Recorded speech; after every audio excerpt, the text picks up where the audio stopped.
मी सर्व काही सहन करू शकेन आणि स्वतःप्रती मिळणाऱ्या सन्मानाच्या अपेक्षेपासून विमुक्त होऊ शकेन. हे नाथ, कृपा करून सर्वांना यथायोग्य सन्मान देण्यासाठी तुम्ही मला शक्ती प्रदान करा, ज्याने मी शुद्ध हरिनाम कीर्तन करू शकेन. कीर्तनाच्या प्रभावाने माझे सर्व अपराध नष्ट होऊन जातील. हे नाथ, हा दिन केव्हा आपली अशी कृपा प्राप्त करून कृतार्थ होईल. जरी मी शक्तिहीन, बुद्धिहीन आणि अत्यंत दीन आहे, तरीही कृपा करून तुम्ही माझा अंगीकार करा. हे नाथ, योग्यतेचा विचार केल्यास माझ्यामध्ये काहीच योग्यता नाही, म्हणून मला एकमात्र आपल्याच करुणेवर विश्वास आहे. जर आपली अहेतुकी करुणा माझ्यावर झाली नाही, तर मी रुदन करीत माझे प्राण विसर्जन करीन. श्री वैष्णव ठाकुर की जय.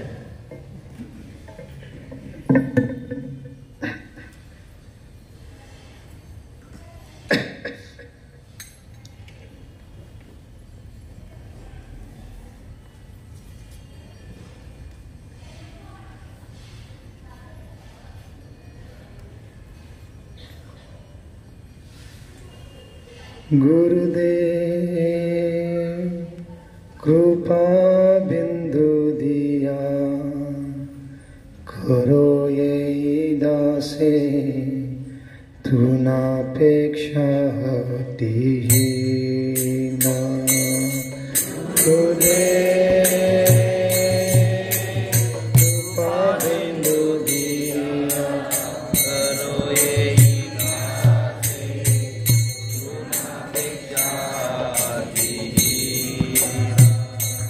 गुरुदेव कृपा बिंदु दिया, करो ये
अपराध बेहात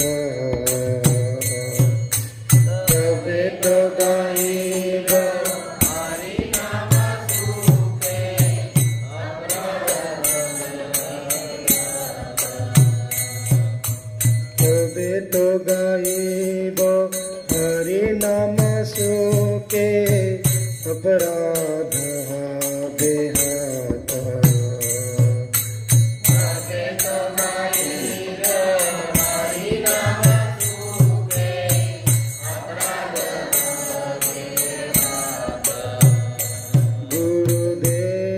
गुरुदेव कृपा बिंदु दिया करो यही दासे तुनापेक्षा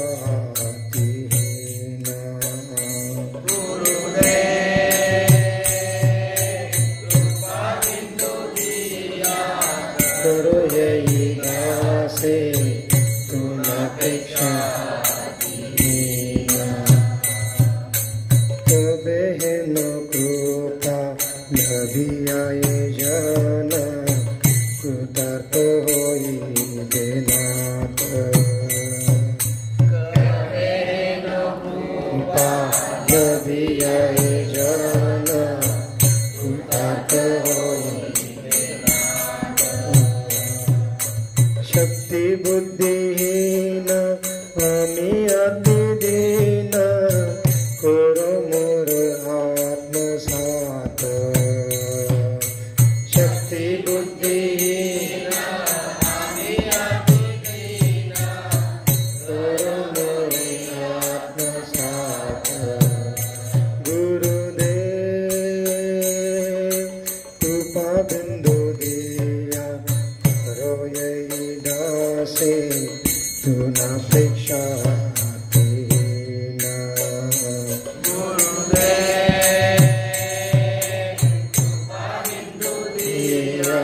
करो यही दासे तुनापेक्षा योग्यता विचारे किछु नहीं पाई तुम्हार करो आसार योग्यता विचारे किछु नहीं पाई तुम्हार करो योग्यता विचारे किछु नहीं पाई तुम्हार करो आसार किछु नहीं पाई तुम्हार करो आसार करुणा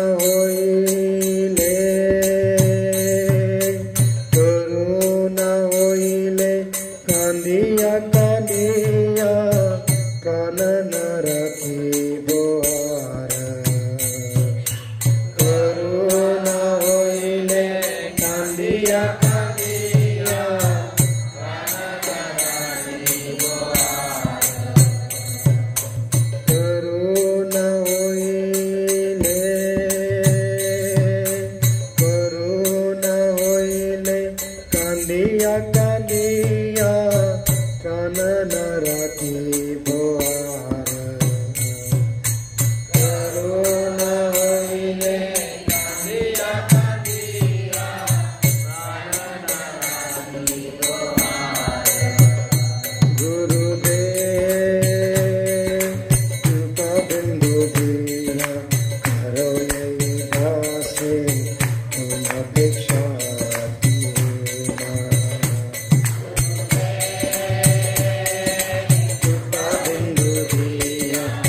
ठाकुर जय वैष्णव ठाकुर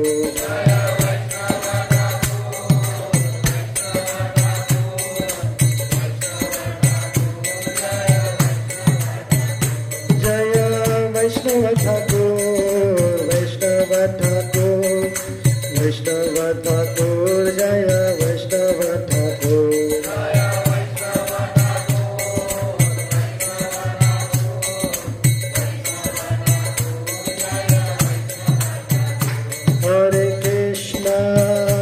हरे कृष्णा कृष्णा कृष्णा हरे हरे हरे राम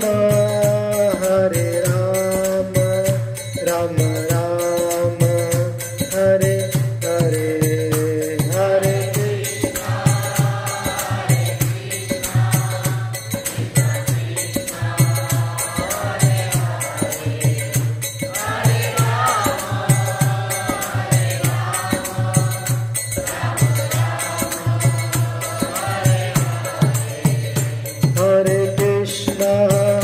हरे कृष्णा कृष्णा कृष्णा हरे हरे हरे राम राम राम हरे हरे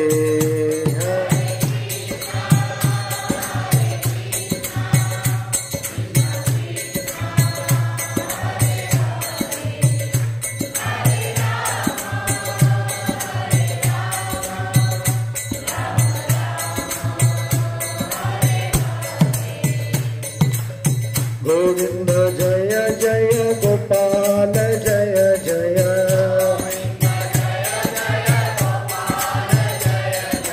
गोविंद जय जय गोपाल जय जय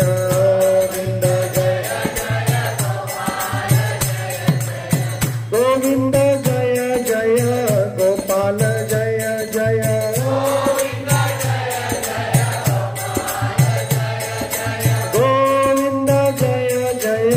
गोपाल जय जय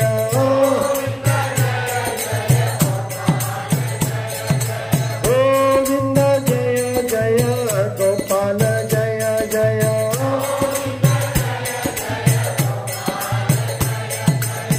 राधा रमन हरि गोविंद जय जय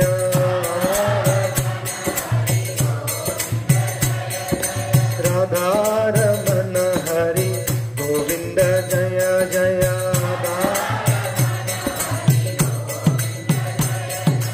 गोविंद जय जय गोपाल जय जय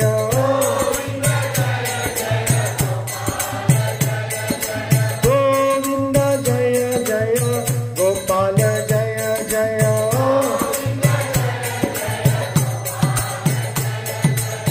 हरे कृष्णा कृष्णा कृष्णा हरे हरे हरे राम राम राम हरे हरे कृष्णा कृष्णा हरे हरे हरे राम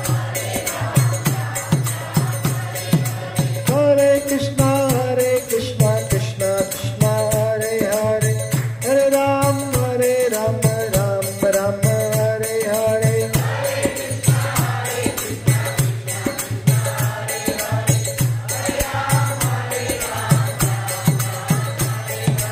हरे कृष्णा कृष्णा कृष्णा हरे हरे हरे राम राम राम हरे हरे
कलयुग पावन श्री हरिनाम संकीर्तन की अनंत कोटि वैष्णव वृंद की श्रील भक्ति सिद्धांत सरस्वती ठाकुर महाराज की श्रील प्रभुपाद की ताय गौर प्रेमानंदे।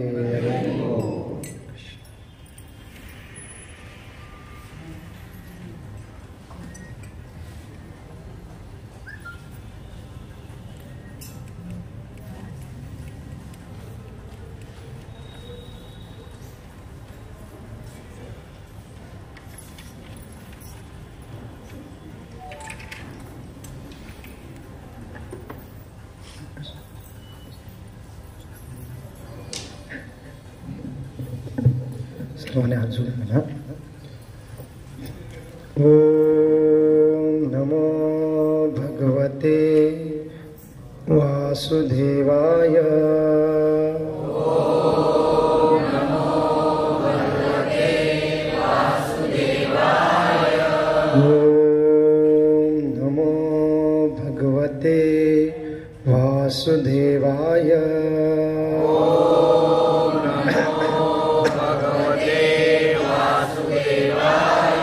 ओम नमो भगवते वासुदेवाय।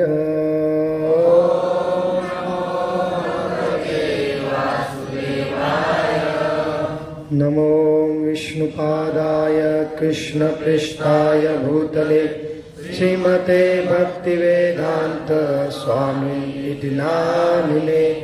नमस्ते सारस्वती देवे गौरवाणी प्रचारिणे निर्विशेष शून्यवादी पाश्चात्य देशतारिणे। जय श्री कृष्ण चैतन्य प्रभु नित्यानंद श्री अद्वैत गदाधर शिवासादि गौर भक्तवृंद। हरे कृष्णा कृष्णा कृष्णा हरे हरे, हरे राम राम राम हरे हरे।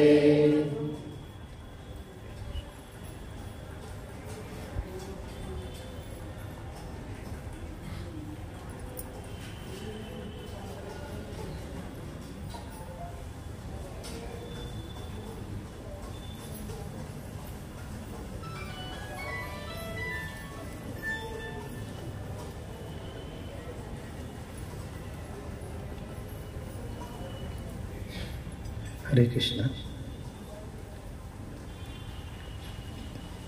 तर आपण सुरुवातीला श्री भक्ती सिद्धांत सरस्वती ठाकूर यांचा प्रणाम मंत्र म्हणू, कारण आपण त्यांच्या जन्म ठिकाणी आलेलो आहोत. तर सर्वांनी मागून म्हणायचं आहे. थोडं संस्कृत आहे, परंतु आपण ध्यानपूर्वक ऐकल्यानंतर आपल्याला म्हणता येईल. नमो विष्णुपादाय कृष्णपृष्ठाय भूतले श्रीमते भक्ति सिद्धांत सरस्वती इति नामिने। श्रीवार्षभानवी देवी दैताय कृपाब्धये कृष्ण संबंध विज्ञान दायिने प्रभवे नमः। माधुर्योज्वल प्रेमाढ्य श्रीरूपानुग भक्तिध श्री गौर करुणा शक्ति विग्रहाय नमोस्तुते। नमस्ते गौरवाणी श्रीमूर्तये दीनतारिणे रूपा गुण विरुद्ध अपसिद्धांत ध्वांत हारिणे।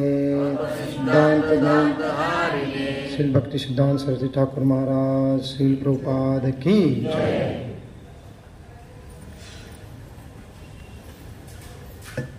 तर हे जे ठिकाण आहे फार विशेष ठिकाण आहे. एक प्रकारे आपण म्हणू शकतो की आपण जे काय आज जगन्नाथपुरीमध्ये आलेलो आहोत किंवा भक्तीचं जे काही ज्ञान आपल्याला प्राप्त होत आहे, तर त्याचा उद्गम किंवा उगम या ठिकाणावरनं झालेला आहे. कारण श्रील प्रभुपादांच्या कृपेने आपल्याला भक्ती मिळाली, परंतु श्रील प्रभुपादांना त्यांनी जे काही कार्य केलं ते कार्य करण्याची प्रेरणा कोणी दिली? श्रील भक्तिसिद्धांत सरस्वती ठाकूर यांनी. म्हणजे सुरुवात तिथून होते असं आपण म्हणू शकतो. आणि ह्या भक्तिसिद्धांत सरस्वती ठाकूर महाराज श्रील प्रभुपाद यांचा जन्म ह्या ठिकाणी झालेला आहे. तर त्यांच्या जीवनचरित्राबद्दल आपण थोडी चर्चा करू. तर काही भक्तांना माहीत आहे, जुन्या भक्तांना त्यांनी थोडं, नवीन भक्तांना अजून थोडं माहीत नसेल भक्तिसिद्धांत महाराज कोण होते किंवा त्यांचे वडील कोण होते. तर आपण आपल्या मंदिरामध्ये जे फोटो लावलेले असतात गुरु शिष्य परंपरेचे, तर त्यातला जो पहिला फोटो असतो तो श्रील प्रभुपादांचा असतो आणि त्याच्यानंतर दुसरा फोटो आहे तो भक्तिसिद्धांत महाराजांचा आहे. भक्तिसिद्धांत महाराज हे श्रील प्रभुपादांचे गुरु महाराज होते. आणि मग त्याच गुरु शिष्य परंपरेतल्या फोटोमधला जो चौथा फोटो आहे आपल्या डाव्या हाताच्या बाजूने, तर तो फोटो आहे श्रील भक्तिविनोद ठाकूर यांचा. आणि श्रील भक्तिविनोद ठाकूर हे कोण होते? श्रील भक्तिसिद्धांत सरस्वती ठाकूर यांचे वडील होते. आता नवीन भक्त कोण ऐकत असेल तर थोडं आपल्याला कन्फ्युजन होईल. नावं पण नवीन नवीन आहेत, कळणार नाहीत, आणि कोणतं नाव कोणाचं आहे हे थोडं आपल्याला गोंधळून जाऊ शकतो आपण. परंतु काय हरकत नाही, आपल्याला जे काही श्रवण करण्यास मिळतं आपण श्रवण करा. हे आचार्यांचं जीवनचरित्र एवढं दिव्य असतं की आपल्याला जरी काही कळालं नाही, सिक्वेन्स कळाला नाही किंवा नातेसंबंध पण कळाले नाहीत, परंतु त्या वाणीचे आपण श्रवण करू तरी आपल्या जीवनाचं किंवा हृदयाचं शुद्धीकरण आहे. आणि हवं आपल्याला हे सर्व गोष्टी कळून पण येतील. तर मग श्री भक्तिविनोद ठाकूर हे भक्तिसिद्धांत महाराजांचे वडील होते. आणि भक्तिविनोद ठाकूरांचा जन्म 19व्या शतकाच्या सुरुवातीला झालेला आहे. 19व्या शतकाच्या सुरुवातीला म्हणजे साधारण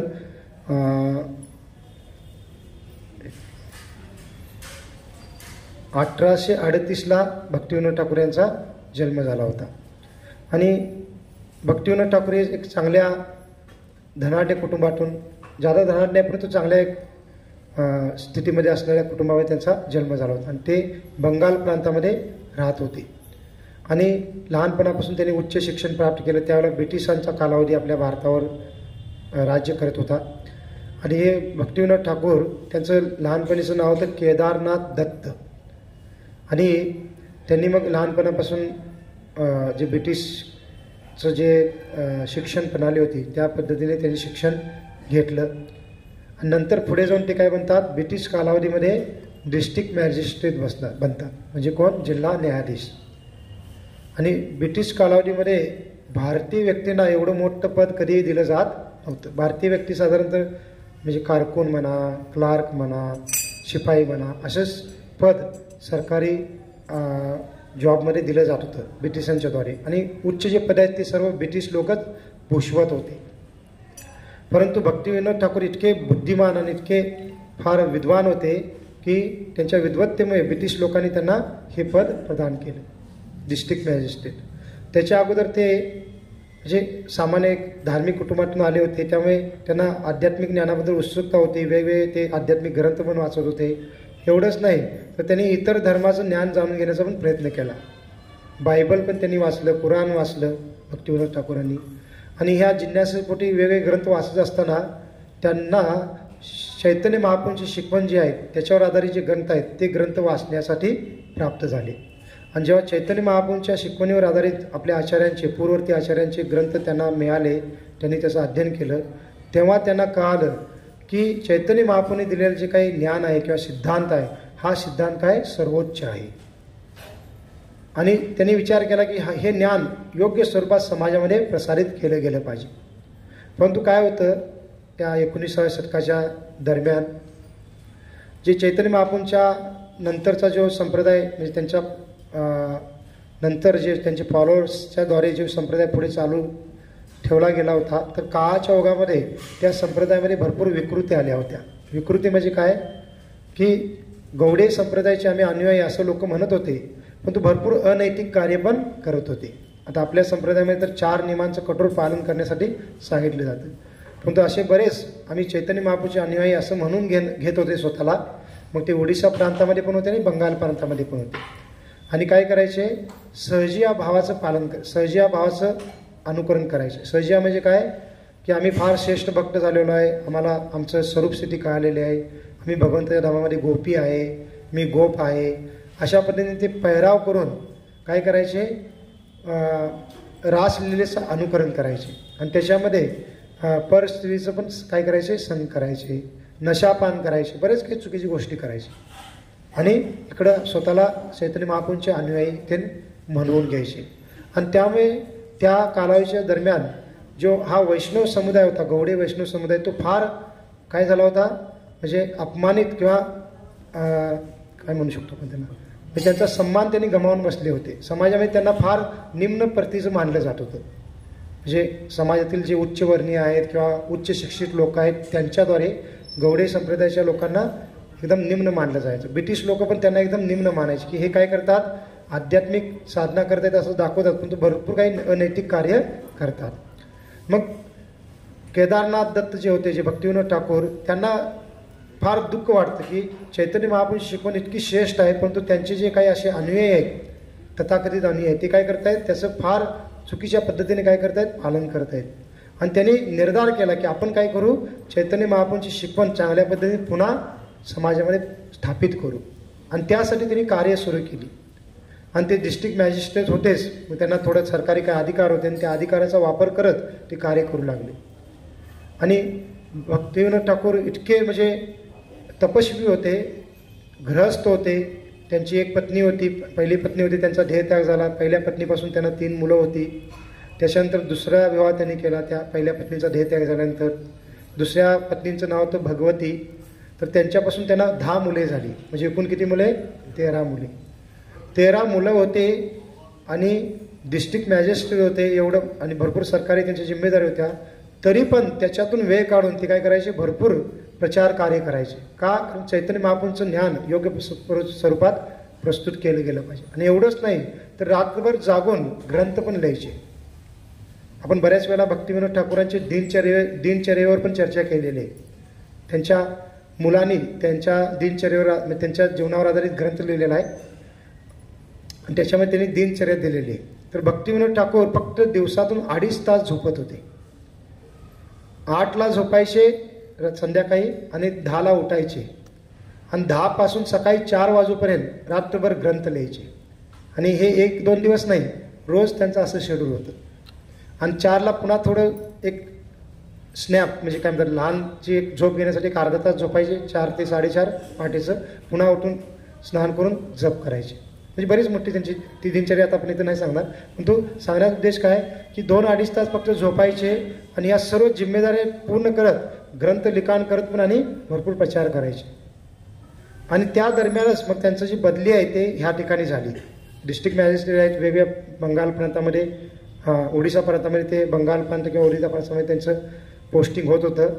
मग एका कालावधीच्या दरम्यान त्यांचं पोस्टिंग जगन्नाथपुरीच्या या भागामध्ये आलं. आणि इथं मग ते डिस्ट्रिक्ट मॅजिस्ट्रेट म्हणून कार्य करत होते. आणि त्यावेळेला त्यांना सरकारच्याकडून, ब्रिटिश सरकारकडून जगन्नाथ मंदिराचं पण सर्व नियोजन करण्याची सेवा दिली गेली.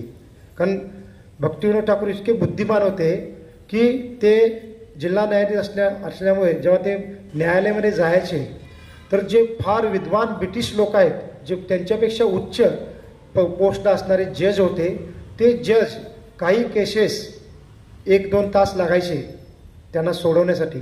त्या केसेस भक्तिविनोद ठाकूर फक्त 5 मिनिटामध्ये सॉल्व्ह करायचे.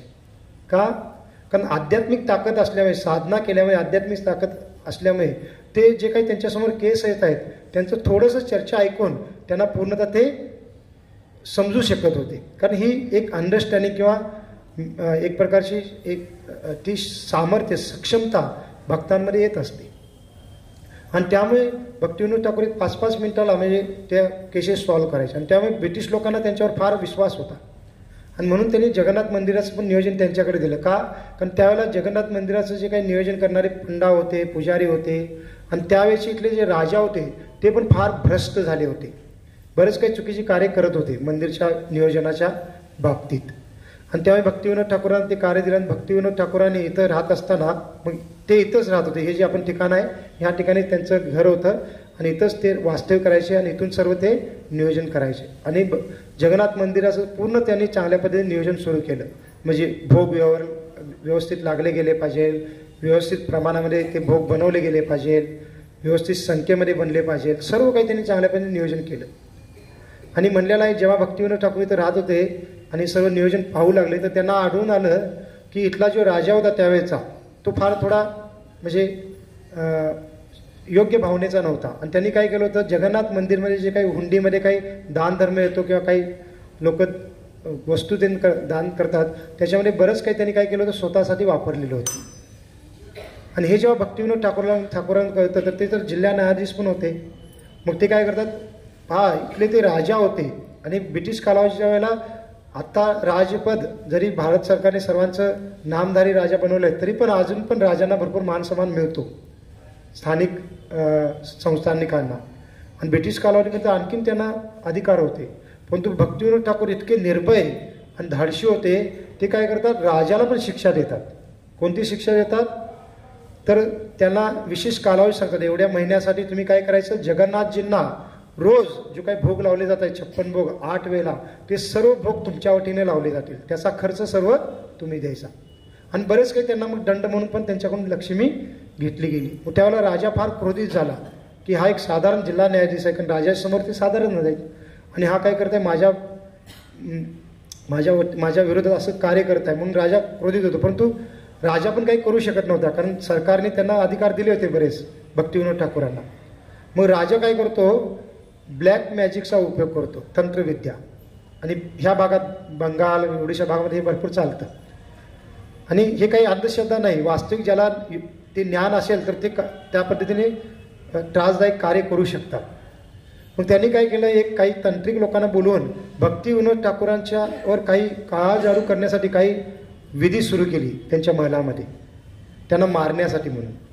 परंतु आपण बऱ्याच वेळा चर्चा करतो, काही भक्त आम्हाला विचारतात, भक्त किंवा नवीन लोक पण, त्यांना काही असा अनुभव असेल की त्यांच्या कुणी संबंधित लोकांनी काय असं त्यांच्यावर ब्लॅक मॅजिक केला असेल, त्यांना काही त्रास होत आहे, तर भक्त विचारतात प्रभूजी असं असेल तर काय केलं पाहिजे.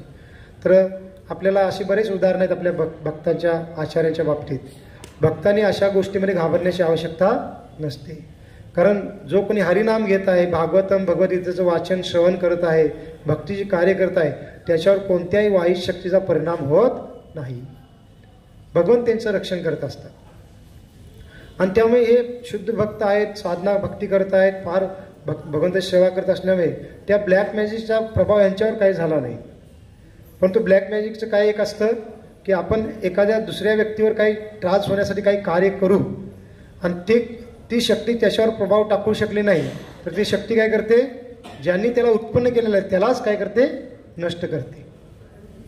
मग हे तांत्रिक विद्या, तमोगुणी विद्या असल्यामुळे त्याच्यामध्ये भरपूर काही काय म्हणतात त्याला बॅक फायर पण आहे त्याच्यामध्ये, भरपूर नुकसान आपलं पण होऊ शकतं.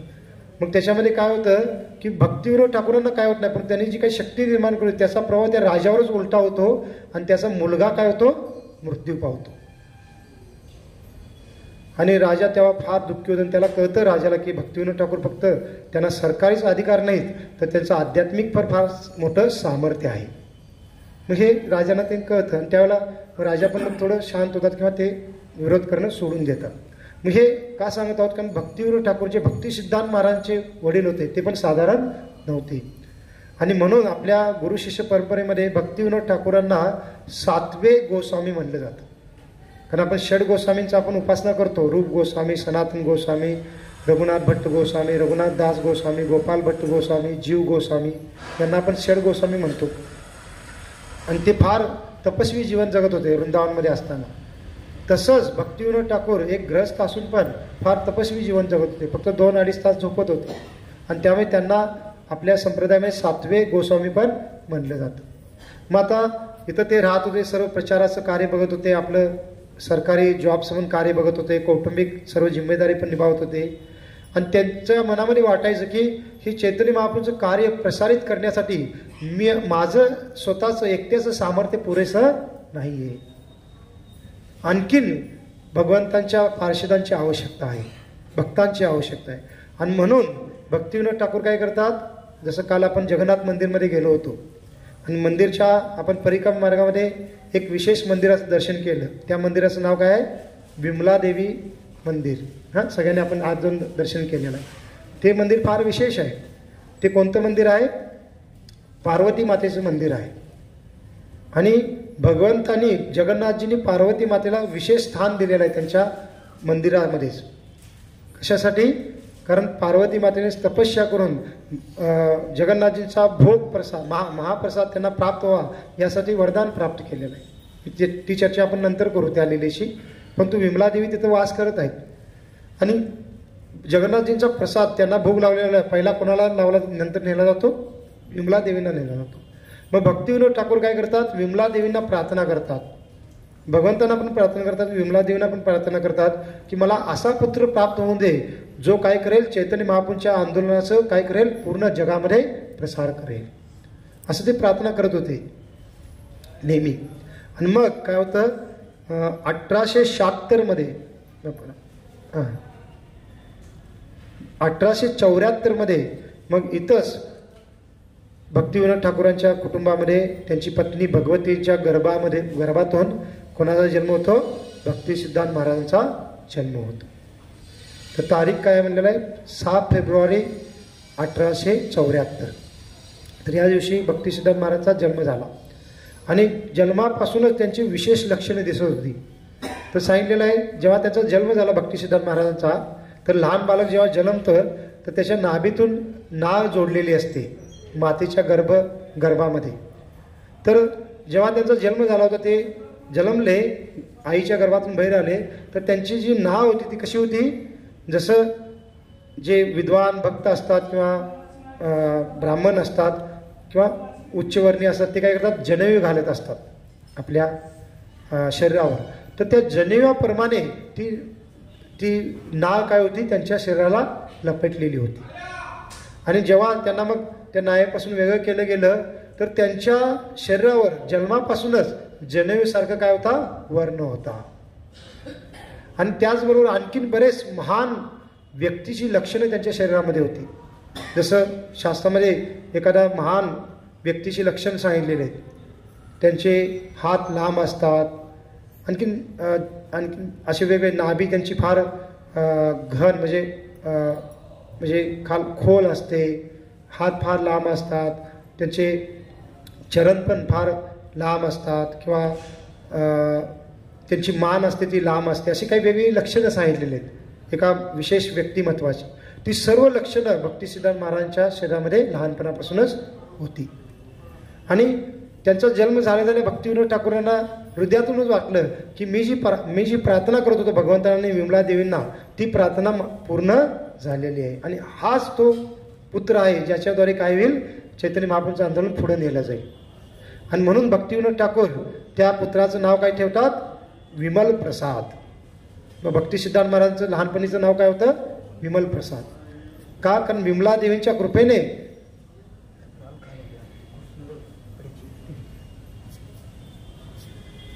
तर विमला देवीच्या कृपेने त्यांना पुत्रप्राप्ती झालेली आहे. म्हणून त्यांच्या नावावरच काय ठेवलं जातं, भक्ती सिद्धांत महाराजांचं लहानपणीचं नाव ठेवलं जातं, विमल प्रसाद. आणि लहानपणापासूनच ते आपल्या विद्वत्तेचे प्रदर्शन करू लागतात. वयाचे 7व्या वर्षाचे असताना त्यांनी भगवद्गीतेचे पूर्ण 700 श्लोक कंठस्थ केले होते भक्ती सिद्धांत महाराज. विचार करा, आता आपण एवढ्या वर्षात आम्ही पण एवढं अध्ययन करतोय, काही किती मोजके श्लोक पाठ असतील, परंतु 7 वर्षाचे असताना त्यांना 700 सर्व श्लोक पाठ होते. आणि जेव्हा ते तरुण होतात तर ते इतके विद्वान होते, त्यांचं इंग्लिशवर पण एवढं प्रभुत्व होतं भक्ती सिद्धांत महाराजांचं. ब्रिटिश लोक पण त्यांच्यासोबत इंग्लिशमध्ये बोलत असताना आश्चर्यचकित व्हायचे की हे कोणते शब्द बोलत आहेत, की असे काही अवघड शब्द ते बोलताना वापरायचे की ब्रिटिश लोकांना पण त्याचा अर्थ कळायचा नाही. आणि त्यामुळे ब्रिटिश लोक पण भक्ती सिद्धांत महाराजांचे फार आदर करायचे. आणि तरुण असताना त्यांनी सूर्य सिद्धांत नावाचा एक ग्रंथ आहे आपल्या वैदिक ग्रंथामधला, जो पूर्ण ब्रह्मांडाची रचना कशी आहे, सर्व ग्रहांची स्थिती कशी आहे याच्यावर आधारित तो ग्रंथ आहे. पंचांगसाठी किंवा ज्योतिषशास्त्रासाठी तो ग्रंथ वापरला जातो. परंतु तो ग्रंथ फार किचकट आणि फार अवघड आहे समजण्यासाठी. बरेच लोक त्याचं अध्ययन करत असताना त्याची मती भ्रमित होते, लोक वेडे होतात, एवढा तो अवघड ग्रंथ आहे. परंतु भक्ती सिद्धांत महाराजांनी तरुण असतानाच त्या ग्रंथावर स्पष्टीकरण देणारा एक ग्रंथ लिहिला. आणि त्यांची विद्वत्ता पाहून वैष्णवांनी किंवा ब्राह्मण समुदायाने त्यांना एक पदवी दिली. कोणती पदवी? भक्ती सिद्धांत ही त्यांना पदवी दिली. त्याच्या अगोदर त्यांचं नाव काय होतं? विमल प्रसाद. एवढे ते विद्वान होते आणि इथंच त्यांचा जन्म झालेला होता, कारण भक्तिविनोद ठाकूर इथं राहत होते म्हणून. आणि म्हणून या ठिकाणाला फार विशेष मानलं जातं. आणखीन एक लहानपणी त्यांची एक विशेष लीला घडली, ती म्हणजे काय की जेव्हा त्यांचा जन्म झाला, फेब्रुवारीमध्ये जन्म झाला आणि साधारण जूनच्या शेवटी किंवा जुलैच्या सुरुवातीला रथयात्रा होत असते. आणि रथ कुठून जातो? इथूनच जात असतो. मंदिर आहे इकडं, गुंडीच्या मंदिर आहे, समोरनंच रथ जात असतो.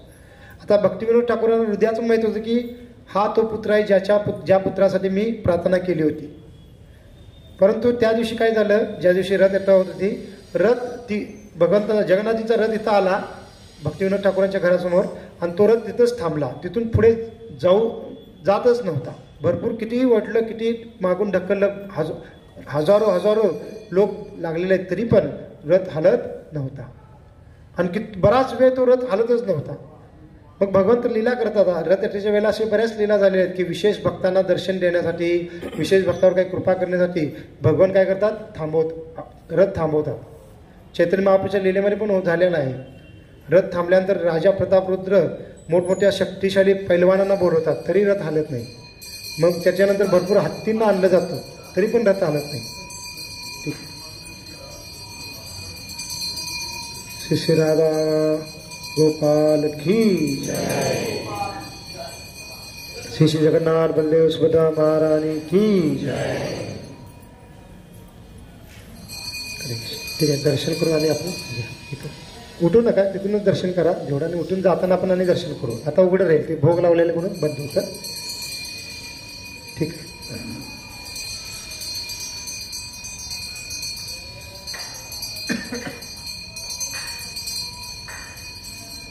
विग्रहांचं नाव आहे राधा नयनमणीजी. हा,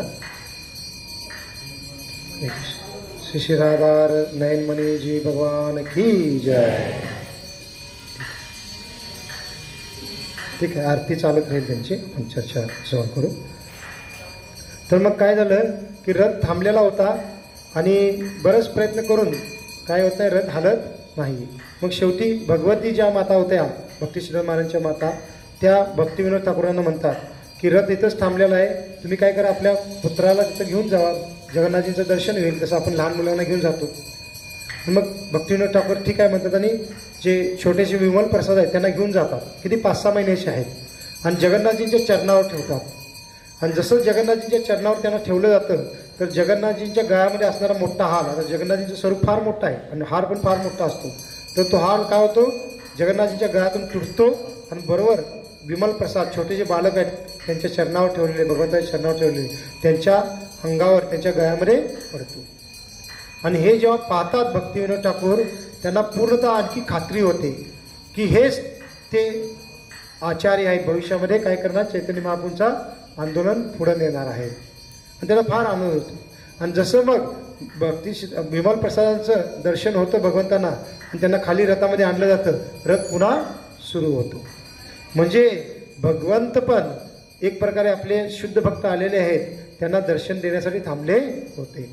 आणि म्हणून आपल्या संप्रदायामध्ये भक्तिसिद्धांत महाराजांना रे ऑफ विष्णू असं मानलं जातं. रे ऑफ विष्णू म्हणजे काय की भगवान विष्णूंच्या शरीरातून जी अंगकांती प्रकट होते, त्याला आपण ब्रह्मज्योती म्हणतो, त्याचं एक अंश भक्तिसिद्धांत महाराजांच्या स्वरूपामध्ये प्रकट झालेलं आहे असं मानलं जातं. मग हे सर्व त्यांची विद्वत्ता होती, विशेष त्यांचे कार्य झालेलं आहे. सूर्यसिद्धांत नावाच्या ग्रंथावर त्यांनी लिखाण केलं होतं. आणि नंतर मग ते काय करू लागतात, आपल्या वडिलांना भक्तिविनोद ठाकूरांना ह्या प्रचार कार्यामध्ये सहाय्य करू लागतात. आणि फार विद्वान असल्यामुळे त्यांना सामान्य लोकांकडून फार मान सन्मान प्राप्त होत होता आणि त्यांच्याद्वारे भरपूर प्रचार कार्य होत होतं. आता त्यांच्या जीवनचरित्रामध्ये बोलायला आपल्याला बराच वेळ लागेल, आपल्याला तेवढा वेळ पण नसतो. कधी कधी आपण मध्ये वेगळ्या लिहिल्याची चर्चा करतो, आपण प्रमुख काही प्रसंगाचं श्रवण करू शकतो. तर म्हणलेलं आहे की जेव्हा नंतर मग भक्तिविनोद ठाकूर जेव्हा 1910ला आपल्या सर्व प्रचार कार्यातून निवृत्त होतात आणि आपल्या मुलाला म्हणजे भक्तिसिद्धांत ठाकूरांना काय करतात, हे कार्य पुढे नेण्यासाठी सांगतात. तर भक्तिसिद्धांत महाराज काय करतात, लगेच ज्यादा प्रचार कार्य सुरू करत नाहीत. तर त्या प्रचार कार्याच्या अगोदर, सुरू करण्याच्या अगोदर ते एक संकल्प घेतात. काय संकल्प घेतात की 1 करोड हरिनाम, 1 करोड नाही 100 करोड हरिनाम जप करण्याचा. 100 करोड हरिनाम जप करण्यासाठी किती कालावधी लागतो, तर त्यासाठी त्यांनी काय संकल्प घेतला, 192 माळा 9 वर्ष करायच्या रोज. 192 माळा म्हणजे जसं हरिदास ठाकूर करत होते. 192 माळा करायला जवळजवळ दिवसातील 22 तास लागतात. आणि ते 1-2 दिवस करायचं नाही, 9 वर्ष सलग करायचं. आणि तो संकल्प घेऊन भक्तिसिद्धांत महाराज मायापूरला जातात आणि मायापूरमध्ये तिथं जाऊन तिथं वास्तव्य म्हणजे एक झोपडी बांधतात आणि तिथं ते संकल्प सुरू करतात. आणि रोज 192 माळा करत होते. आणि राहिलेले 2 तास काय, एकदा स्नान करा, थोडं काही भोजन करा, अर्धा-पाऊण तास फक्त विश्रांती घ्या आणि पुन्हा काय करा, 192 माळा सुरू करा. असं किती कालावधीसाठी त्यांनी केलं, 9 वर्ष केलं. विचार करा मग त्याच्यामध्ये किती सामर्थ्य आलं असेल. आणि भक्त सांगतात मग ते पावसामध्ये, आता 9 वर्ष एखादी झोपडी 9 वर्ष राहू शकते का, मग पावसामुळे वादळामुळे झोपडी हे करून खराब व्हायची. तर ते काय, त्यांना झोपडी व्यवस्थित बांधायची, पुन्हा वेळ पण नसायची. तर आपल्या हातामध्ये एक छाता घेऊन बसायचे झाडाखाली आणि जप करत बसायचे. का, कारण 192 माळा पूर्ण करायचे, संकल्प पूर्ण करायचा.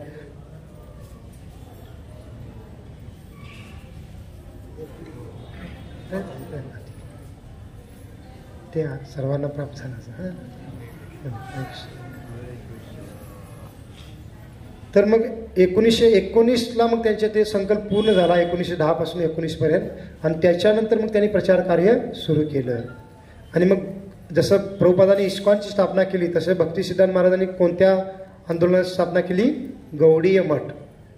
जे आता हे जे मंदिर आहे हे पण गौडी मठाच्या अंतर्गत आहे, कारण हे त्यांचं वडिलांचं घराचं ठिकाण होतं. मग भक्तिसिद्धांत महाराजांनी गौडी मठ सुरू केल्यानंतर इथं पण एक गौडी मठाची स्थापना केली. आणि 1919 पासून त्यांनी प्रचार कार्य सुरू केलं. आणि थोड्याच कालावधीत ते एवढे प्रसिद्ध झाले, कारण एवढे विद्वान होते आणि उच्च शिक्षित पण होते. तर बंगाल आणि ओडिशा प्रांतातले मोठमोठे धनाढ्य लोक, जमीनदार लोक, मोठमोठे ऑफिसर लोक काय झाले, त्यांचे शिष्य झाले, भक्त झाले. आणि ते इतके विख्यात होते की जेव्हा ते एका भागातून दुसऱ्या भागामध्ये रेल्वेने जायचे काही कार्यक्रम करण्यासाठी, तर काय व्हायचं, ती रेल्वे ज्या भागातून जाणार आहे तर तिथल्या आसपासच्या गावांना कळालं की बाबा ह्या रेल्वेतून भक्तिसिद्धांत महाराज जाणार आहेत पुढच्या स्टेशनला. तर तिथं सर्व आसपासच्या गावाचे लोक एकत्रित व्हायचे. कशासाठी, भक्तिसिद्धांत महाराजांचं दर्शन करण्यासाठी. आणि एकत्रित होऊन काय करायचं, एवढं कीर्तन करायचे आणि रेल्वेला थांबवलं जायचं. आणि रेल्वे चालवणारे जे रेल्वे मास्टर आहेत, त्या स्टेशनमधले पण जे मास्टर आहेत, ते सर्व पण त्या कीर्तनामध्ये सहभागी व्हायचे. आणि तिथंच सत्संग व्हायचा त्या प्लॅटफॉर्मवर. आणि तिथं कीर्तन प्रवचन व्हायचं आणि मग पुन्हा रेल्वे पुढे जायची. आणि त्यामुळे ती जी रेल्वे आहे ती रेल्वे वेळेवर पोचायची नाही. आणि त्या रेल्वेमध्ये प्रवासी पण तक्रार करायचे नाहीत, कारण त्यांना पण आनंद व्हायचा की भक्तिसिद्धांत महाराज आपल्यासोबत या रेल्वेमध्ये आहेत. मग ते प्रवासी पण त्या कार्यक्रमामध्ये सहभागी व्हायचे. एवढी त्यांची ख्याती होती त्यावेळेला. आणि ब्रिटिश लोक पण त्यांना फार सन्माननीय मानायचे. आणि त्यांनी भरपूर वेगळे कार्य त्याच्यामध्ये मुख्य कार्य केलेलं आहे. ते म्हणजे काय की त्यावेळेचे जे स्मार्त ब्राह्मण होते ते काय करायचे की हे जे काही भक्तीचं कार्य करणं, प्रचार करणं हे आमचा अधिकार आहे, बाकीच्या लोकांना हा अधिकार नाही आहे. परंतु भक्तिसिद्धांत महाराजांनी काय केलं होतं, कोणी कुठल्याही कुटुंबात जन्मला असेल परंतु तो भक्ती करत आहे, त्याची योग्यता असेल तर त्याला ब्राह्मण दीक्षा देत होते ते. परंतु हे जन्माने असणारे ब्राह्मण त्यांना फार विरोध करायचे. एवढे विरोध करायचे की त्यांनी भक्तिसिद्धांत महाराजांना कितीतरी वेळा मारण्याचा पण प्रयत्न केलेला आहे. परंतु तरी पण भक्तिसिद्धांत महाराज घाबरायचे नाहीत. आणि म्हणून त्यांना आपल्या आचार्यांच्याद्वारे काय म्हटलं जातं, भक्तिसिद्धांत महाराजांना लॉयन गुरु म्हटलं जातं. लॉयन गुरु म्हणजे काय, सिंह गुरु. म्हणजे ते एक सिंहासारखे एकदम असे धाडशी आणि एकदम कडक स्वभावाचे होते. आणि विशेष करून मायावादी लोकांच्या सोबत तर ते फार कडक पद्धतीने वागायचे. मायावादी लोक म्हणजे कोण, जे भगवंताला निराकार मानतात, भगवंताला स्वरूप आहे असं ते मानत नाहीत. आणि ते तर इतके घाबरायचे की भक्तिसिद्धांत महाराज एखाद्या ठिकाणी चाललेले आहेत असं जर कळालं तर त्या भागातले जे मायावादी लोक आहेत तिथलं ठिकाण सोडून दुसरीकडे जायचे जोपर्यंत भक्तिसिद्धांत महाराज तोपर्यंत. का? कारण भक्तिसिद्धांत महाराज अशा मायावादी लोकांना आव्हान करायचे की तुम्ही या माझ्यासोबत चर्चा करा शास्त्रावर, की कुठं सांगितलेलं की भगवान निराकार आहे ते मला तुम्ही दाखवा. आणि इतके विद्वान असलेले आणि शास्त्राचं इतकं संदर्भ देऊन चर्चा करायचे की कोणी मायावादी व्यक्ती त्यांना पराजित करू शकायचा नाही. आणि इतके कडक असायचे हे आपण सांगितलेलं आहे. कधी कधी ते काय करायचे, एका हातामध्ये चाबूक घ्यायचे आणि एका हाताने मायावादीचं शर्ट पकडायचे, त्यांची कॉलर. आता संन्यासी आहेत पण ते एवढे कडक होते. आणि सांग म्हणायचे, कुठल्या शास्त्रामध्ये सांगितले की भगवान निराकार आहेत, मायावादी आहेत. आता मारायचे नाहीत पण असं दमच द्यायची म्हणे, एवढे ते कडक होते. त्यामुळे मायावादी लोक त्यांना फार घाबरायचे. मग असं एक प्रकारे फार विशेष त्यांचं व्यक्तिमत्व होतं. आणि 1919 ते 1937 1 जानेवारी 1937ला त्यांचा देहत्याग झाला. तर या किती 16-17 वर्षामध्ये त्यांनी एवढा मोठा प्रचार केला. बंगाल आणि या ओडिशा भारतामध्ये फार मोठमोठे व्यक्ती त्यांचे शिष्य बनले. ब्रिटिश लोक पण मोठमोठे गव्हर्नर किंवा मोठमोठे अधिकारी लोक पण त्यांच्या कार्यक्रमाला यायचे, त्यांचं लेक्चर ते ऐकायला. आणि मग हेच भक्तिसिद्धांत महाराज 1922ला कलकत्ता त्या ठिकाणी येतात. आणि 1922ला जे भक्ती वेदांत शील प्रभुपाद जे आपले इस्कॉनचे आचार्य आहेत ते प्रभुपाद त्यांना 1922ला कलकत्त्यामध्ये भेटतात. त्यावेळेला प्रभुपाद काय होते, गृहस्थ होते. आणि प्रभुपाद पण त्या पहिल्या भेटीमध्येच भक्तिसिद्धांत महाराजांच्याद्वारे प्रभावित होतात. कारण त्याच्या अगोदर त्यांनी बरेच साधू संतांना पाहिलं होतं प्रभुपादांनी. त्यांच्या घरामध्ये बरेच साधू संत येत होते, परंतु साधू संत कसे नुसता म्हणजे बाह्यातकारी पेहराव केलेला आहे पण त्यांच्यामध्ये तेवढी योग्यता नाही असं त्यांना वाटत होतं. त्यामुळे त्यांनी साधू संतांना भेटणं सोडून दिलं होतं आपल्या प्रभुपादांनी. परंतु जेव्हा ते भक्तिसिद्धांत महाराजांना भेटतात तर त्यांना वाटतं की हे खरे जेन्युइन खरे वास्तविक साधू आहेत. आणि पहिल्या भेटीमध्येच प्रभुपाद काय करतात, हृदयातून भक्तिसिद्धांत महाराजांना आपले गुरु म्हणून स्वीकारतात. आणि पहिल्या भेटीमध्येच भक्तिसिद्धांत महाराजांनी काय केलं होतं, प्रभुपादांना काय उपदेश दिला होता. कारण प्रभुपाद जेव्हा कलकत्त्याच्या उलटा जंगा जंक्शन नावाचं ठिकाण आहे तिथं भक्तिसिद्धांत महाराज राहत होते. मग तिथं एक आश्रम होतं तिथं, आणि तिथं प्रभुपाद भेटायसाठी गेले होते. आणि प्रभुपाद त्यावेळेला गृहस्थ होते, 25-26 वर्षाचे एक तरुण होते. आणि प्रभुपाद आणि त्यांचा एक मित्र दोघं त्यांना भेटायला गेले भक्तिसिद्धांत महाराजांना. आणि भक्तिसिद्धांत महाराज बसले होते, त्यांच्यासमोर काही शिष्य बसले होते आणि भक्तिसिद्धांत महाराज त्यांच्यासोबत चर्चा करत होते. आणि प्रभुपाद जसं त्यांच्या समोर आले भक्तिसिद्धांत महाराजच्या समोर आणि प्रभुपादांनी दंडवत प्रणाम केला. तर प्रभुपाद सांगतात, आम्ही दंडवत प्रणाम करत होतो आणि अजून आम्ही दंडवत प्रणाम करून उठलो पण नव्हतो. तेवढ्यात भक्तिसिद्धांत महाराज त्यांना काय म्हणतात प्रभुपादांना, की तुम्ही तरुण उच्च शिक्षित मुले आहात, तुम्ही काय केलं पाहिजे, चैतन्य महाप्रभूंचं ज्ञान कृष्ण भक्तीचं ज्ञान पूर्ण जगामध्ये इंग्लिश भाषेमध्ये प्रचारित केलं पाहिजे. तर प्रभुपाद विचार करतात की मी पहिल्या वेळेला भक्तिसिद्धांत महाराजांना भेटायला गेलेलो आहे, माझी त्यांची काही जादा ओळख पण नाही, तरी पण भक्तिसिद्धांत महाराजांनी लगेच आम्हाला असा उपदेश दिला. मग भक्त सांगतात त्याचं कारण काय होतं की भक्तिसिद्धांत महाराज जे होते ते फार चांगले जोशिष ज्ञान असणारे पण होते. का? कारण त्यांनी सूर्य सिद्धांत नावाच्या ग्रंथावर पूर्ण स्पष्टीकरण दिलं होतं.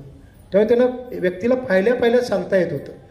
ते भक्तीचा प्रचार करत असताना त्या ज्ञानाचा वापर करत नव्हते, ही वेगळी गोष्ट आहे. कारण भक्त त्या ज्ञानावर अवलंबून नसतात, परंतु ते ज्ञान त्यांना होतं. आणि त्यामुळे प्रभुपादांना पहिल्याच त्यांना पूर्णतः माहीत होतं की हा मुलगा पुढे जाऊन काय करणार आहे. आणि म्हणून प्रभुपादांनी भक्तिसिद्धांत महाराजांनी प्रभुपादांच्या पहिल्या भेटीमध्येच प्रभुपादांना हा उपदेश दिला होता. आणि त्या उपदेशालाच प्रभुपादांनी आपल्या हृदयामध्ये धारण केलं. आणि पुढे जाऊन 1965ला प्रभुपाद अमेरिकेला गेले आणि भक्तिसिद्धांत महाराजांचं जे काही उपदेश होता त्याचं पालन करवलं. आणि त्यामुळे आपण सुरुवातीला म्हणालो की आपण इथं जी भक्त म्हणून इथं आलेलो आहे याची सुरुवात कुठून झालेली आहे, या ठिकाणावरून झालेलं आहे. कारण भक्तिसिद्धांत महाराजांचा जन्म इथं झाला. ते पुढे जाऊन प्रभुपादांना किंवा प्रभुपाद भक्तिसिद्धांत महाराजांना पुढे जाऊन भेटले आणि भक्तिसिद्धांत महाराजांच्याकडून प्रभुपादांना प्रचाराचा उपदेश मिळाला. प्रभुपाद पुढे जाऊन अमेरिकेला गेले, त्यांनी प्रचार सुरू केला आणि त्यांच्या कृपेतून मग परमपूज्य लोकनाथ महाराज भक्त झाले आणि ते आरवड्याला भक्ती प्रचार करत आहेत. आणि त्यांच्या कृपेने आपल्याला विठ्ठलाला पण प्रचार प्राप्त झाला. कळत आहे मग आपण काय म्हणतो है ना. मग अशा पद्धतीने आपण ह्या आचार्यांच्या प्रती फार कृतज्ञ राहिलं पाहिजे, त्यांनी जे काय कार्य केलं त्याच्याप्रती. आणि मग आपण त्यांचे जे उपदेश आहेत त्याचं चांगलं पालन करून त्यांना प्रसन्न करण्याचा प्रयत्न केला पाहिजे. आणि मग भक्तिसिद्धांत महाराजांच्या जीवनामध्ये भरपूर वेगवेगळे पण प्रसंग आहेत. जसं एक महत्त्वपूर्ण प्रसंग म्हणजे काय आहे की एकदा ब्राह्मण समुदायाच्याद्वारे एक विशेष कार्यक्रम आयोजित केला गेला होता, ज्याच्यामध्ये त्यांना ब्राह्मण कसे श्रेष्ठ आहेत सर्व समाजापेक्षा हे त्यांना समाजासमोर प्रस्तुत करायचं होतं. आणि त्यांनी भक्तिविनोद ठाकूरांना आमंत्रित केलं होतं, कारण त्यावेळेला भक्तिविनोद ठाकूर एक जिल्हा मॅजिस्ट्रेट होते, सन्मानित व्यक्ती होते, वैष्णव पण होते, शास्त्राचं ज्ञान असणारे होते. म्हणून त्या ब्राह्मण समुदायाने भक्तिविनोद ठाकूरांना बोलवलं. परंतु त्यावेळेला भक्तिविनोद ठाकूर थोडे आजारी होते. मग भक्तिविनोद ठाकूरांनी काय केलं, भक्तिविनोद ठाकूर मग जाऊ शकत नव्हते. मग त्यावेळेला विमल प्रसाद, कारण त्यावेळेला अजून ते तरुण होते भक्तिसिद्धांत महाराज, तर विमल प्रसाद काय करतात की त्या कार्यक्रमाला जाऊन आपण काय बोलू शकतो याचं एक थोडं काय म्हणतात ड्राफ्ट त्यांनी तयार केली आणि ती भक्तिविनोद ठाकूरांना दाखवली, आपल्या वडिलांना दाखवली. आणि मी जाऊ का तिथं वक्तव्य करायला असं त्यांनी विचारलं. मग भक्तिविनोद ठाकूरांनी जेव्हा ते वाचलं पूर्ण, त्यांनी काय काय मुद्दे काढलेले आहेत, तर भक्तिविनोद ठाकूर फार प्रसन्न झाले आणि भक्तिविनोद ठाकूरांनी विमल प्रसादाला अनुमती दिली, ठीक आहे तू जाऊ शकतोस म्हणून, कारण मी आजारी आहे, मी जाऊ शकत नाही म्हणून. आणि मग जे विमल प्रसाद आहेत ते त्या कार्यक्रमाला गेले आणि 3 दिवसाचा कार्यक्रम होता. 3 दिवस त्यांचं वक्तव्य ठेवलं होतं. मग विमल प्रसाद यांनी काय केलं, पहिल्या दिवशी जे वक्तव्य किंवा त्यांचं स्पीच होतं त्याच्यामध्ये त्यांनी ब्राह्मण समुदायाचं कसं शास्त्रामध्ये गुणगान केलेलं आहे, ब्राह्मण कसे श्रेष्ठ आहेत याचं सर्व काही वर्णन केलं पहिल्या दिवसाच्या प्रवचनामध्ये. आणि ते ऐकून सर्व ब्राह्मण फार प्रसन्न झाले. पहा आपला जो उद्देश होता तसंच हे बोलत आहेत, आपलं गुणगान करतायत, लोकांना आपलं महत्त्व कळालं पाहिजे आणि हे विमल प्रसाद फार चांगले आहेत असं त्यांना फार आनंद वाटला. पण तो दुसऱ्या दिवसाच्या वक्तव्यामध्ये त्यांनी काय सांगितलं, खरा ब्राह्मण कोण असतो. शास्त्रामध्ये ब्राह्मणाला श्रेष्ठ म्हणलेलं आहे, ब्राह्मणाला फार विशेष स्थान दिलेलं आहे, पूजनीय मानलेलं आहे, पण तो ब्राह्मणांची लक्षणं पण सांगितलेली आहेत, त्यांची योग्यता पण सांगितलेली आहे. मग ती योग्यता काय याच्याबद्दल ते दुसऱ्या दिवशी बोलतात. मग थोडं त्यांना ब्राह्मणांना ते योग्य वाटत नाही का, कारण जन्माने एखादा व्यक्ती ब्राह्मण होऊ शकत नाही, त्याच्यामध्ये ते गुण असले पाहिजे, त्याच्यामध्ये ते कार्य करण्याची सामर्थ्य असलं पाहिजे. भगवद्गीतेमध्ये भगवंत अर्जुनाला म्हणतात भगवद्गीतेमध्ये, चातुर्वर्णम मया सृष्टम गुणकर्म भागशा, की 4 वर्ण जे आहेत ब्राह्मण क्षत्रिय वैश्य शूद्र हे मी निर्माण केलेले, पण कशाच्या आधारावर, गुण आणि कर्माच्या आधारावर, जन्माच्या आधारावर नाही. मग हे सर्व बरंच काही संदर्भ देऊन, कारण शास्त्राचे फार मोठे विद्वान होते विमल प्रसाद. जे मुलगा 7 वर्षाचा असताना पूर्ण भगवद्गीता ज्यांना पाठ आहे, मग ते तरुण झाल्यानंतर त्यांना किती ज्ञान असेल. मग दुसऱ्या दिवशी थोडे ब्राह्मण घाबरतात की हे काय सांगत आहेत, वेगळंच सांगतायत. आणि तिसऱ्या दिवशी मग काय सांगतात, पहिल्या दिवशी ब्राह्मणांची स्तुती केली, दुसऱ्या दिवशी ब्राह्मणांचे काही गुण आहेत हे सांगितलं, आणि तिसऱ्या दिवशी सांगितलं की जो वैष्णव असतो, एखादा वैष्णव तो कोणत्याही कुटुंबातला असेल, पण तो जो विष्णूची भक्ती करत असेल आणि तो वैष्णव झाला असेल, तर तो वैष्णव मग ब्राह्मणापेक्षा पण कसा श्रेष्ठ आहे, हे त्यांनी तिसऱ्या दिवशी पूर्ण प्रवचनामध्ये सांगितलं. आणि भक्तिसिद्धांत महाराजांची प्रवचन काही अर्धा तास 1 तास असत नव्हती, है ना, भरपूर त्यांची 2-2, 3-3 तास प्रवचन असायचे, कारण एवढे विद्वान आहेत, एवढं चर्चा करत आहेत. प्रभुपाद म्हणायचे की आमच्या गुरु महाराजांचं म्हणजे प्रभुपाद आपल्या गुरु महाराजांच्याबद्दल बोलतात. प्रभुपादचे गुरु महाराज कोण आहेत, भक्तिसिद्धांत महाराज. तर ते बोलतात की माझे गुरु महाराज जेव्हा बोलायचे तर 90% मला काही कळायचंच नाही म्हणायचे, का, कारण त्यांचं इंग्लिशमध्ये बोलायचे आणि असं काही त्यांची वाक्यरचना असायची की बऱ्याच लोकांना ते कळायचं नाही, एवढे त्यांची विद्वत्ता होती. पण तो प्रभुपाद म्हणायचे मला काही बरंच कळत नव्हतं, परंतु मला त्यांच्या बोलण्यातून शुद्धतेचा एवढा अनुभव येत होता किंवा साक्षात्कार होत होता की मी फक्त माझ्या गुरु महाराजांचं जरी कळत नसेल तरी मी श्रवण करत होतो. मग ही शिष्याची योग्यता आहे. मग ही भक्तिसिद्धांत महाराजांची विद्वत्ता होती. आणि तिसऱ्या दिवशी जेव्हा त्यांनी अशा पद्धतीने वक्तव्य केलं तर तिथं जो समाज आला होता ऐकायला ते इतके प्रभावित झाले, कारण बहुतांश समाज गैर ब्राह्मण समाजातला होता आणि त्यांना सांगितलं गेलं शास्त्राद्वारे की कुठल्याही कुटुंबातला व्यक्ती असेल तर तो ब्राह्मणापेक्षा श्रेष्ठ होऊ शकतो भक्तीद्वारे. तर लोक इतके प्रभावित झाले, ते भक्तिसिद्धांत, त्यावेळेला त्यांचं भक्तिसिद्धांत महाराज असं नाव नव्हतं, विमल प्रसाद होतं. तर विमल प्रसाद यांचं चरण स्पर्श करण्यासाठी लोकांच्या मध्ये धक्काबुक्की होऊ लागली. आणि तिथं जे पोलीस होते त्या कार्यक्रमाला नियंत्रित करण्यासाठी आलेले होते, त्यांना पूर्णतः त्या गर्दीला नियंत्रित करणं अशक्य झालं.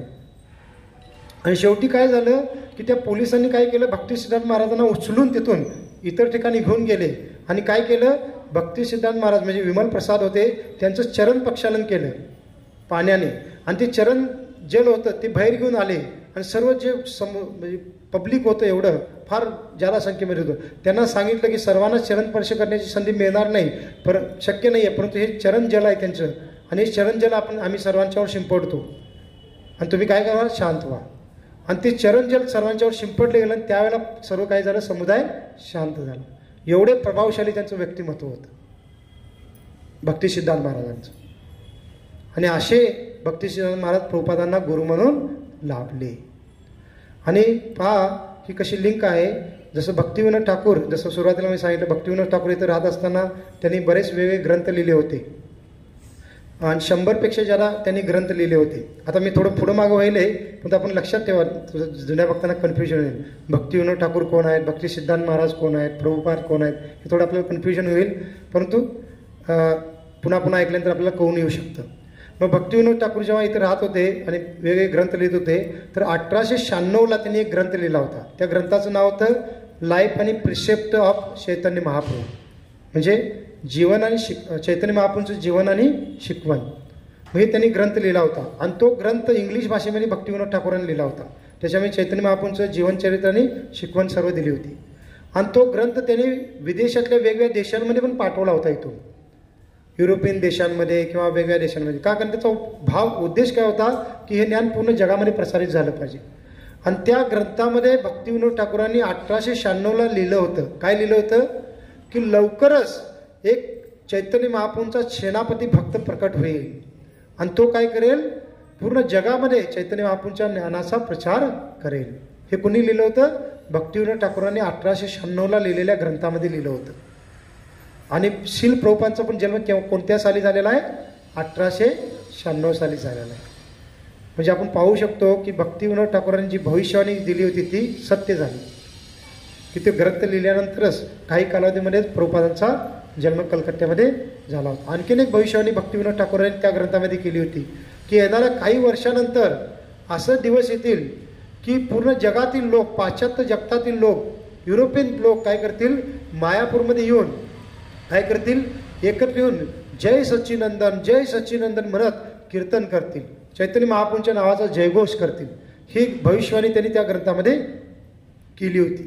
तर ती पण भविष्यवाणी कोणी पूर्ण केली, शील प्रभुपादांनी केली. कारण प्रभुपाद जेव्हा 1965ला अमेरिकेला गेले, तर त्याच्यानंतर काहीच वर्षात प्रभुपादांनी एवढा मोठा प्रचार केला आणि युरोपियन देशामधले, अमेरिकन देशामधले किंवा आफ्रिकन देशामधले लोक भक्त झाले. आणि ते काय करायचे, चैतन्य महाप्रभूंच्या जन्मदिनानिमित्ताने, गौर पौर्णिमेच्या निमित्ताने मायापूरमध्ये यायचे आणि वेगवेगळ्या देशातील लोक एकत्र येऊन काय करायचे, गौर पौर्णिमेच्या वेळेला जोरात जय सच्चिनंदन गौर हरी म्हणत कीर्तन करायचे, नृत्य करायचे.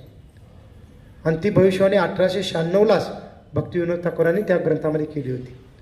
त्यावेळेला कोणी विचार पण केला नसता की असं कार्य कधी घडू शकतं.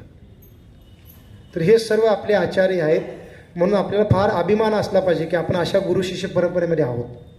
जसं एखादा व्यक्ती असतो, तो फार प्रतिष्ठित कुटुंबात जन्मला असेल, फार सन्मान्य कुटुंब असेल, एखादं जे राजपूत कुटुंब असतं किंवा असे वेगवेगळे कुटुंब असतात ना, ते स्वतःला फार प्रतिष्ठित कुटुंब मानतात. तर ते काय म्हणतात, सांगतात की पहा आमच्या पंजोबांनी हे केलं होतं, आमच्या आजोबांनी हे केलं होतं, आमच्या वडिलांनी हे केलं होतं, असं अभिमानाने सांगतात. आणि त्यांना त्यांच्या कुटुंबातील त्या परंपरेबद्दल फार अभिमान असतो. तसं आपल्या भक्तांना आपल्या या आध्यात्मिक कुटुंबाबद्दल अभिमान असला पाहिजे. कारण हे जे आपण ज्या कुटुंबात जन्मले आहे ते कुटुंब आपल्या शरीरासंबंधित कुटुंब आहे, ते भौतिक कुळ आहे आपला, तो वास्तविक आपला शाश्वत कुळ नाही आहे. पण तो आपण ज्या गुरुशिष्य परंपरेतून दीक्षा घेतो, ज्या गुरूंकडून दीक्षा घेतो, ती जे गुरुशिष्य परंपरा आहे ती वास्तविक आपली आध्यात्मिक कुटुंब असतं. आणि मग आपले गुरु आहेत ते आपले आध्यात्मिक वडील असतात. आपल्या गुरूंचे जे गुरु आहेत ते आपले आध्यात्मिक आजोबा असतात. आपल्या गुरूंचे गुरु जे असतात ते आपले आध्यात्मिक पंजोबा असतात. मग आपल्याला पहा किती अभिमान वाटला पाहिजे की आपले गुरु जसं परमपूज्य राधानाथ महाराज आहेत, परमपूज्य लोकनाथ स्वामी महाराज आहेत, परमपूज्य गोपाल कृष्ण गोस्वामी महाराज आहेत. तर हे सर्व आहेत हे आपल्यासाठी आध्यात्मिक वडिलांप्रमाणे आहेत. आणि श्रील प्रभुपाद हे आपल्याला आध्यात्मिक आजोबांप्रमाणे आहेत. आणि श्री भक्ती सिद्धांत महाराज हे आपल्याला आध्यात्मिक पंजोबांप्रमाणे आहेत. आणि भक्तिविनोद ठाकूर हे आणखी आपले काय आहेत, आपल्या आध्यात्मिक कुटुंबातले पूर्वज आहेत. आणि हे पहा हे साधारण नाही आहेत. प्रत्येकाला वाटतं की आपण अशा कुटुंबात जन्मलो असतो. आता एखादा निर्धन व्यक्ती असेल किंवा कमी शिकलेला असेल तर त्याला वाटू शकतं की पहा माझा मित्र आहे, त्याचे वडील किती शिकलेले आहेत, किती पैसा कमवतात, ते किती चांगले आहेत, असं वाटतं काही मला वाटू शकतं. मग आपल्याला हा अभिमान असला पाहिजे की मी अशा कुटुंबात आध्यात्मिक कुटुंबाशी जोडला गेलेलो आहे की माझे पूर्वज किती श्रेष्ठ भक्त होते. भक्तिविनोद ठाकूर, भक्ती सिद्धांत महाराज, श्रील प्रभुपाद आणि वर्तमान आचार्य.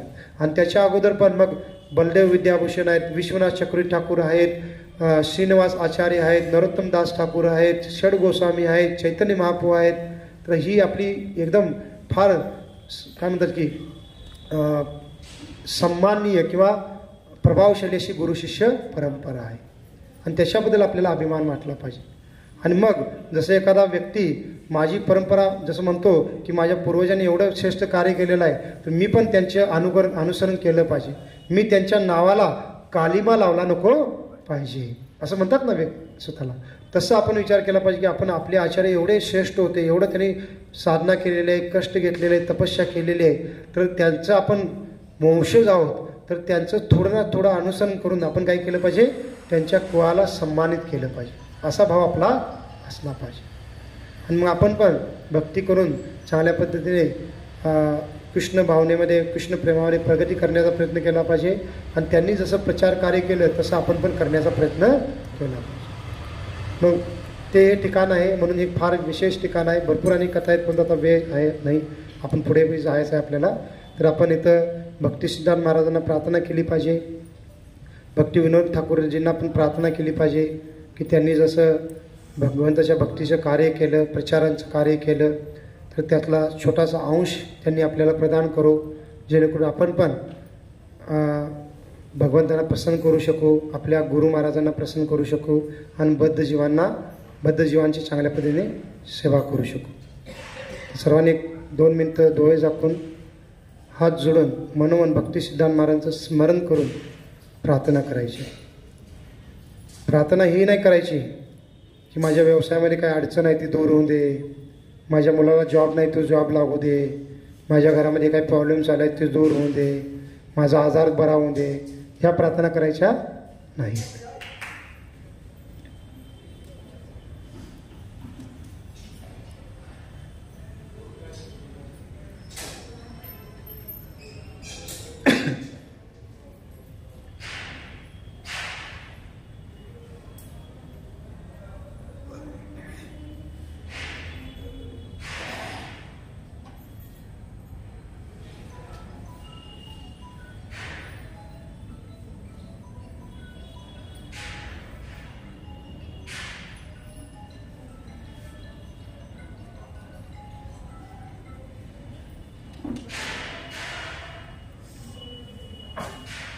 हरे कृष्ण.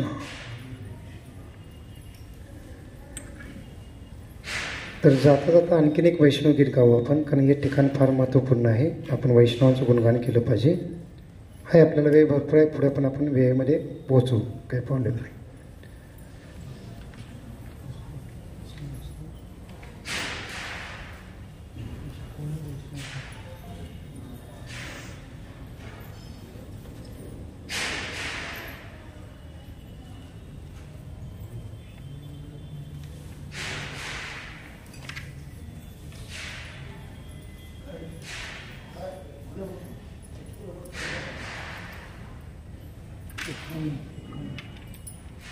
मी अर्थ वाचतो पहिला गीताचा आणि त्याच्यानंतर आपण गाऊ. आणि आपण वैष्णव गीत गाऊन पुढे आपण निघू. हे वैष्णव ठाकूर म्हणजे कोण, जे पूर्ववर्ती आचार्य आहेत आपण त्यांना वैष्णव ठाकूर म्हणतो. हे वैष्णव ठाकूर, तुम्ही दयासागर आहात. या दासावर करुणा करून आपण श्री चरणाचा आश्रय देऊन अनर्थग्रस्त हृदयाला निर्मल करा. मी आपल्या श्री चरणाला प्रार्थना करीत आहे. कृपा करून तुम्ही माझ्या षडवेगांचे म्हणजेच माझी वाणी, मन, क्रोध, जीवा, उदर आणि जनेंद्रिय या सर्वांचे दमन करा. तुम्ही माझ्यातील 6 दोषांना दूर करा आणि त्याला सुधारून तुम्ही माझ्यामध्ये 6 गुणांचा विकास करा. 6 गुण म्हणजे काय? भक्तीमधील उत्साह, निश्चय, धैर्य, भक्तिपूर्वक कार्यांचे अनुष्ठान करणे, असत्संग त्याग करणे आणि सद्वृत्तींचे पालन करणे. या 6 गोष्टींना तुम्ही मला प्रदान करा. मी सत्संगाची 6 प्रकारे आदान प्रदान करू शकेन यासाठी तुम्ही मला सामर्थ्य प्रदान करा. कारण एकट्याने हरिनाम संकीर्तन करणे हे मला जमणार नाही आणि तुम्हीच कृपावश कृष्ण नामरूपी धनाप्रती श्रद्धेचा एक थेंब प्रदान करून माझ्यावर कृपा करा. श्रीकृष्ण तर आपल्या हृदयातील धन आहेत, तसेच कृष्ण भक्ती प्रदान करण्यास आपण समर्थ आहात. मी तर एक कंगाल दीनहीन आहे आणि त्यामुळे केवळ कृष्ण कृष्ण असे म्हणत आपल्या मागे धावत आहे, अर्थात आपले अनुगमन करीत आहे. श्री वैष्णव ठाकूर की जय.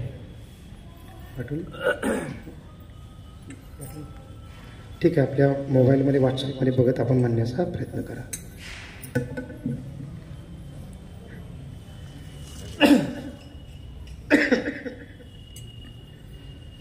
होय वैष्णव ठाकूर धोयार सागर, हे दासे करुणा कोरी.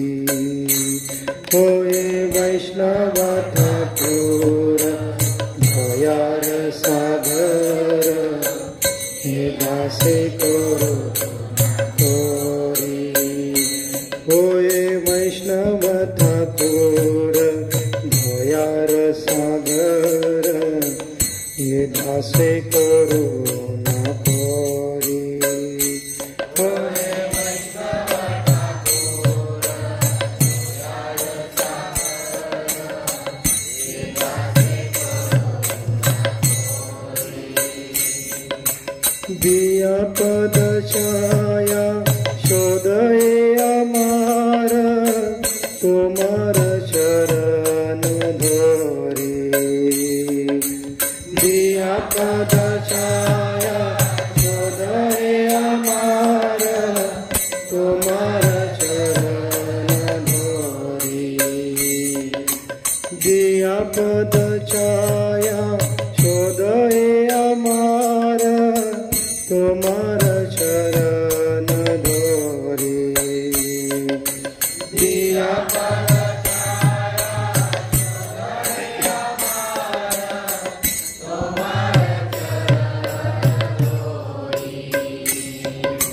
क्षय बेग भूमि, क्षय दोष शोधी, क्षय गुण दे दासे.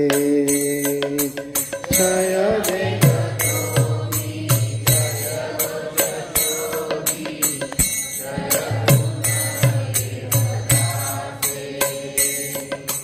क्षय सत्संग देहोए हमारे, बोसे से संगे रहासे. जय सत्संग देहोए हमारे, बोसे से संगे रहासे. एकाकी हमार नाही पाय बल, हरि नाम संकीर्तने. एकाकी हमार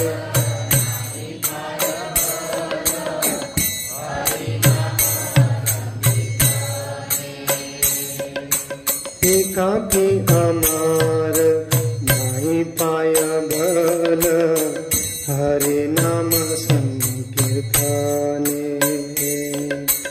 एकाकी हमार नाही पाय बल, हरि नाम संकीर्तने.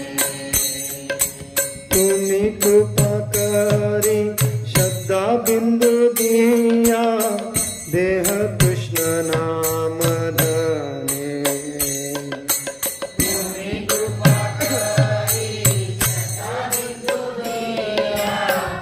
स्नेह कृष्ण नाम धने, कृष्ण से तुम्हार कृष्ण देते पार, तुम्हार शक्ति आचे, कृष्ण से तुम्हार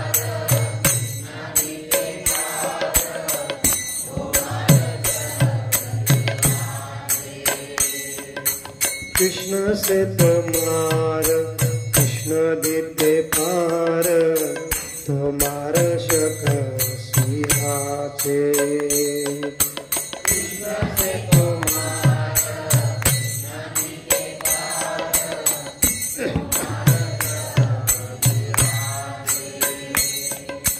हमी तो कंगाल, हमी तो कंगाल, कृष्ण कृष्ण बोली दाई तव पाचे पाचे, हमी तो कंगाल कृष्ण कृष्ण बोली दाई तव पाचे पाचे, हमी तो कंगाल,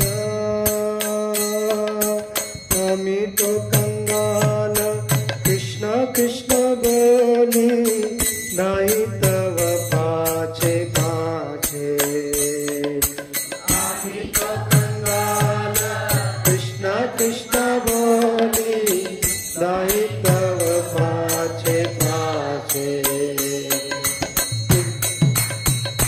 होए वैष्णव ठाकुर दयार सागर, दासे करू ना थोरी, वैष्णव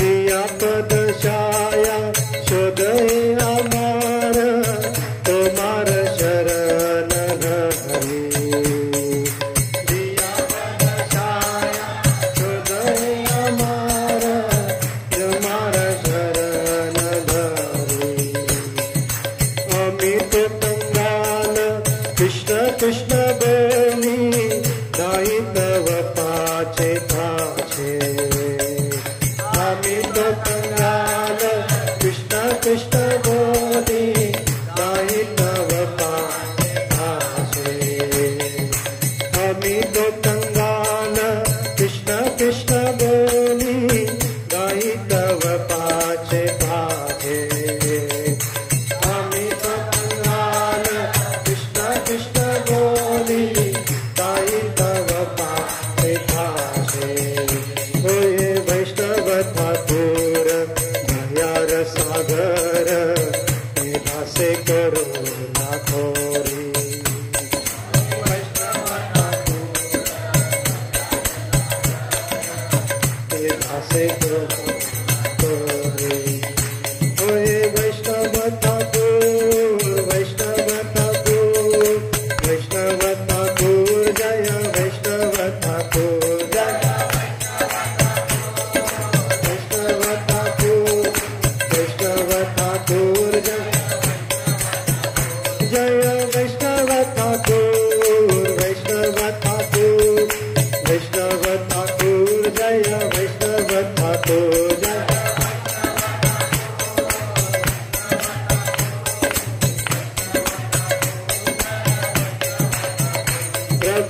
प्रभुपाद प्रभुपाद प्रभुपाद प्रभुपाद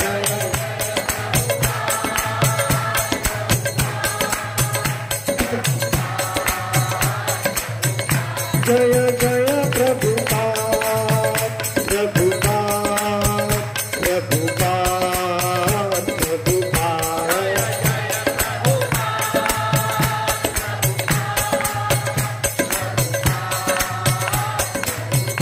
नित्य गौर हरि बोल हरि बोल हरि बोल हरि बोल, नित्य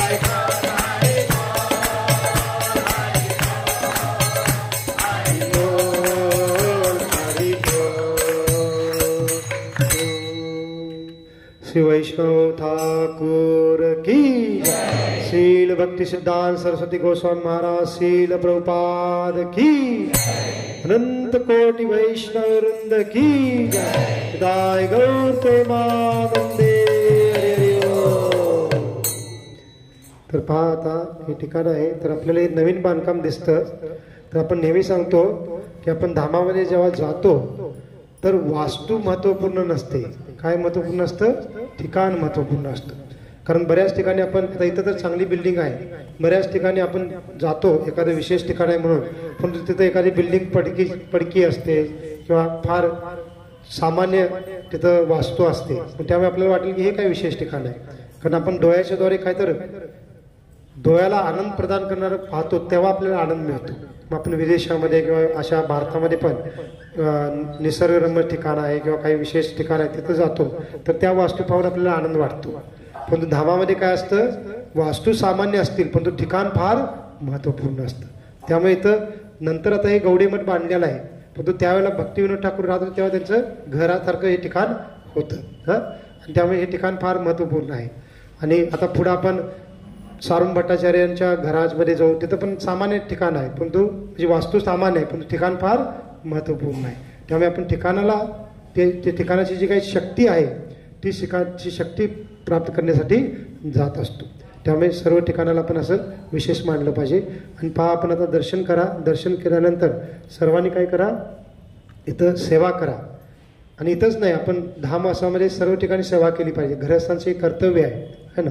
आपण जे काही धन कमवलेलं आहे शास्त्रानुसार त्यातला कमीत कमी 10% आपण दान धर्म केला पाहिजे, है ना। फार मोठं वाटलं का, नाही कमीत कमी म्हटलेलं आहे, ज्यादा किती आहे, जुने भक्त सांगू शकतात का, मानेपूर सांगतील 50% है ना। तर किमान 10% तर आपण दान केला पाहिजे, है ना। तर आपण ठीक आहे, आपल्याला संधी असते धामाच्या ठिकाणी आपण सर्व ठिकाणी सेवा केली पाहिजे। आपल्याला काय वाटतं, काय हे काही कामधंदा करत नाही तिथंच थांबत आहेत, त्यांना काय दान करायचं आपल्याला वाटतं, है ना। नाही, ती फार मोठी सेवा करत आहेत, तिथंच थांबून हे सर्व मेंटेन करत आहेत म्हणून तर आपल्याला ते दर्शन होत आहे, आपल्याला लाभ होत आहे।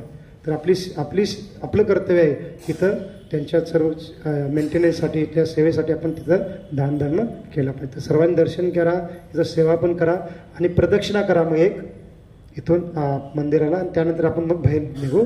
आणि बाहेर निघाल्यानंतर मेन रोडवरनं आपण मंदिराकडल्या बाजूला जायचं आणि मंदिरमध्ये न जाता मंदिरच्या पलीकडे आपण जाणार आहोत। आणि पुढचं ठिकाण आपलं असणार आहे, पहिलं ठिकाण आहे श्वेतगंगा, त्यानंतर सारुण भट्टाचार्य यांचं घर, त्याच्यानंतर गंभीरान, त्याच्यानंतर शेवटचं ठिकाण असणार आहे सिद्धबकुल। तर असे 4 ठिकाण आहेत आपण पाहणार आहोत, ठीक आहे। हरे कृष्ण।